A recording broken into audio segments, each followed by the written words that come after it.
Hello friends, let's move on to the second task of the GTO series in this video and look at what the GTO is going to see in you when he puts you through this task called the group planning exercise or the GPE. Now in this task, certain real-to-life problems will be woven in the form of a story and presented to you by the GTO on a board which will be placed on the ground on a metal frame, and your chairs will be arranged around this board. And when the GTO reads out a story to you about that model, you have to carefully understand what are those real-to-life problems which have been woven and given to you. Now these problems will be something like, you've gone out for a picnic and you found that there was a forest fire, or one of you slipped and had a head injury. So there'll be some real-to-life problems that you will be able to negotiate and you'll be able to respond to if you have reasonably okay practical work sense and common sense. So there's nothing very difficult about it. All that you have to do is apply your mind and see what could be the best way to solve that particular problem. So after GTO reads out that story to you, you of course will get about 5 minutes to go through your own copy of the story card, and then he will ask you to write down your solutions to the problems that you saw there. So that is one area that he's going to evaluate, your written solutions. And the second thing that he's going to evaluate is the discussion part, in which he's going to see how well or how effectively are you able to participate and contribute to the discussion, so that you all are able to arrive at a commonly agreed group solution in those 15 to 20 minutes which are allotted to you. So let's look at both these things separately. Let's first look at what is the GTO going to see in your written work, which he will evaluate later on in his own time, and that also goes towards your overall evaluation. Now, in the written work, what GTO sees is that have you been able to essentially grasp the problems the way they were mentioned in the story card, and were you able to figure out which should be given higher priority as compared to the others, and are you able to list them out in the manner in which you have considered certain things which are important to allot priorities to the problems which are given there. Now, what are these things that should be kept in your mind when you're allotting priorities? First and foremost is that you should be able to see which is the problem which is most intense and which is the problem which requires immediate attention. And also what he's going to see, or also what you should keep in mind when you're prioritizing, is that which is the shortest and the best possible approach to solve that particular problem. Also, he's going to see that have you been able to consider the time and scale which is mentioned in the story, as also which is mentioned on the board. Have you been able to apply the scale carefully and keep that in mind, that which approach is going to take the shortest possible time and which is going to be the most convenient one to travel. For example, if there is an approach which is shorter but it is very, very inconvenient, or it will be taking you longer time to reach, then naturally another approach which may be slightly longer, but if it is more convenient and if you can go there in a faster time frame, naturally that should be given a higher priority. Another thing that you need to keep in mind is that can you solve more than one problems if you approach a particular direction? Will you be able to solve more than one problems if you take that particular approach? And last thing that you should keep in mind when you're deciding the priorities is that are you utilizing a resource, or are you committing a resource which might be required later on for another problem, but once you've used it, it may not be possible to reuse it. Now, for example, let's say for the second priority problem, you've used a boat and taken it in one direction. However, for the third priority problem, the boat would have been a better option to travel but now the boat is not available because you've already used it for the second priority problem, because by the time it gets back, it will be too late for using it for the third priority problem. So are you keeping all these little points in mind while deciding your priorities? This is what GTO is going to see when he checks the order in which you prioritize the problems that you're going to solve. Next thing that he's going to look at is the solutions, in which, let's say, if you've been able to judiciously utilize all the resources that were available with you. Many times there are certain hidden resources, and those will only be you will be able to use in case your awareness level is good. Let's say if you're not familiar with what all facilities are available, let's say where a train crossing is there, what all is available at that particular point with the railway person. If you're not familiar with it, you may not be able to utilize the resources appropriately. Through this, he's also gauging your journal awareness. Now also he's going to gauge your journal awareness by your ability to use certain resources. Like, for example, some candidates say that they will utilize the home guards people who are deployed at a particular post for diffusing a bomb. So that naturally will indicate that the candidate is not aware that the home guards people are like simple chowkidars. They are not even trained people. They are not really armed, and they are not the right people to be utilized for diffusing a bomb. So you should be able to, like in the army they say, sahi tool ka sahi istemal. So you should know what resource can be used for what purpose in an optimal manner, that you're able to make it most profitable. Also, when he's checking your solutions, he's looking at your ability to check the time and space and the method in which you've given the solution. Some candidate would mention that 5 kilometers you will run and go in 10 minutes. Now, once again, it would indicate that the candidate has never ever jogged in his life, or he's never ever gone for a run, because only then you will write something like this. So it will indicate to the assessor various pointers about your common sense, about your physical attributes, about your ability to take certain amount of risk. So various attributes of your personality will be seen by the assessor when he's checking out your solutions.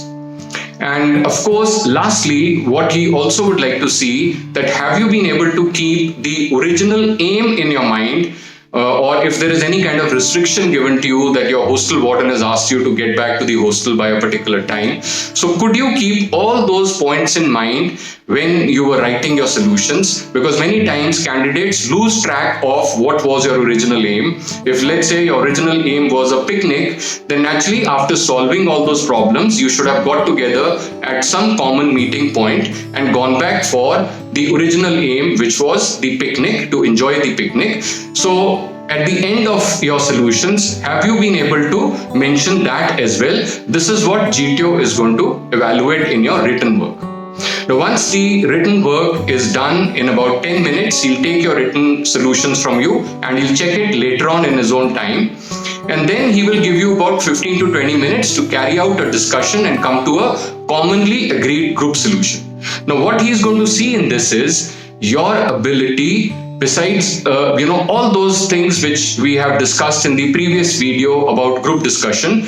Keep all those points in mind. Specifically for the group planning exercise, what he's going to see is that, are you a person who is reasonable enough to understand or grasp the essentials of the problems correctly and is able to help the group to arrive at the priorities quickly.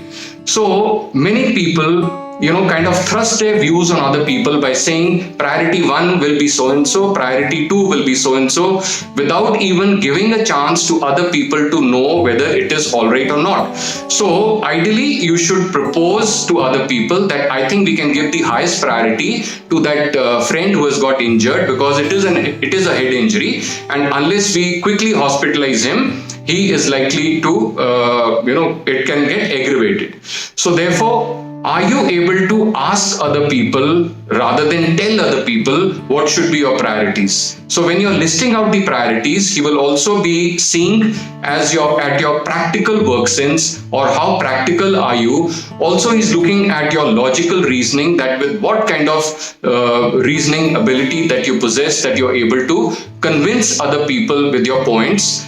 Also, most importantly, he's seeing that are you a flexible person, that if, let's say, you have made a particular priority, but another person gives another logic which is more justifiable for a particular priority.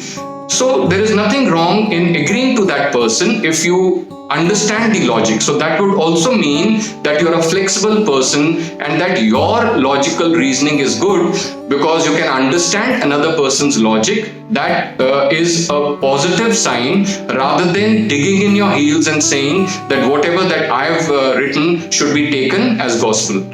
So be open, listen to other people, convey your mind with logic. Either make other people convince with your logical point, or agree with other people if you find their point sounds more justifiable.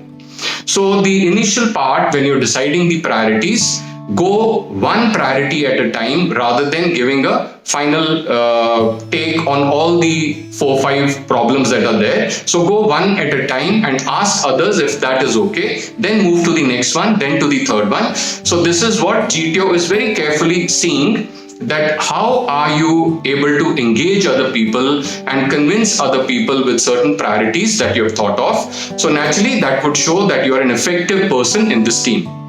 Then when you come to the solution part, once again, he's looking at your practical intelligence. How workable are your ideas? What kind of logic are you using to tell others the idea that you're suggesting?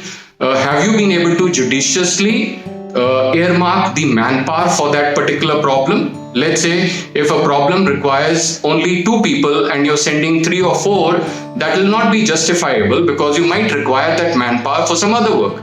Or if you require lesser people for a particular task, or rather if you require more people for a particular task and you're sending lesser people, naturally they will not be able to carry out that task effectively. So have you been able to judiciously earmark the manpower? Also, have you been able to keep in mind that what kind of approach should you take? What is the shortest approach? What is the best approach? And which is the best means of transport that would be available to utilize for that particular approach? So are you able to decipher the availability of resources? Are you able to figure out what are those hidden resources that you can utilize, or that you can ask for, or you can possibly reasonably mention that the others would agree to, and even GTO would find that agreeable or justifiable.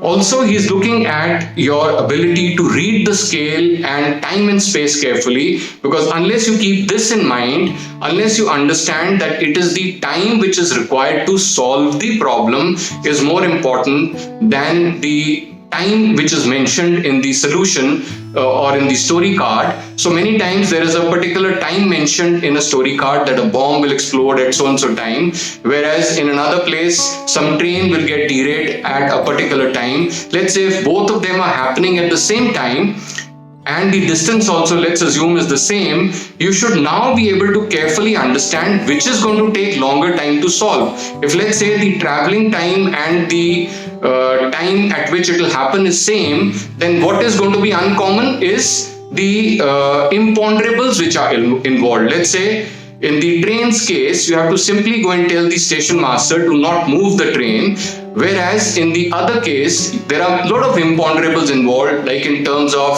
locating the bomb, evacuating the area, in terms of establishing stops so that nobody gets into that area. Perhaps also you will require bomb disposal squad and sniffer dogs who will come from a distance. So there are quite a few imponderables involved in that particular case, and the time required to solve it will be naturally more. So have you kept that point in mind while you decided how you will go about solving those problems?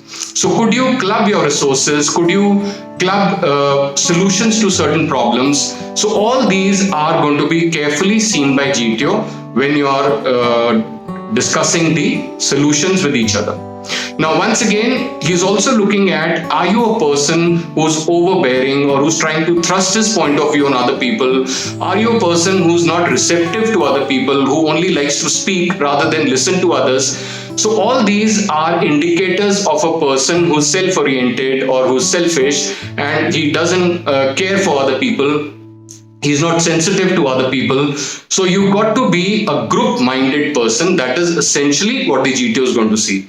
So make sure that while this discussion is happening, you come across as an effective participant. You come across as an effective person who is trying to contribute and help the group to compile the solutions earliest, rather than a person who's just trying to speak for the sake of speaking, because a lot of people do that. So when you participate, it is not the amount that you're speaking or you're causing confusion, but it is the quality of the points that you're making, the practicality of those solutions that you're suggesting, your ability to carry the team along with you, your convincing ability, and your ability to make an impact on other people, that they are listening to the points that you're making. So all of these things is what GTO is going to very carefully record in his recording sheet, and eventually it is on the basis of all these things that I've just told you that GTO will decide how well have you done. So one doubt which normally candidates have, that if I've written a particular solution,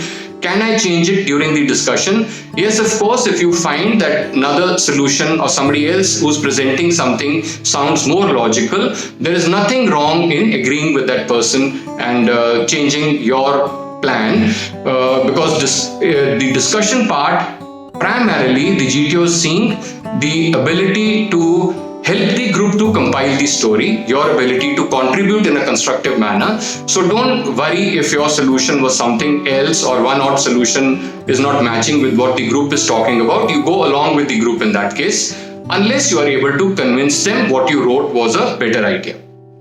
Now, last of all, what you must understand is that your written work also is going to be evaluated. So be careful. Don't give a shoddy written work to the assessor.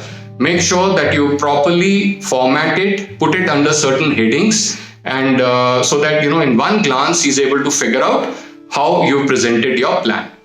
So these are some of the tips that you could use when you go to your SSB while you're participating in the group planning exercise.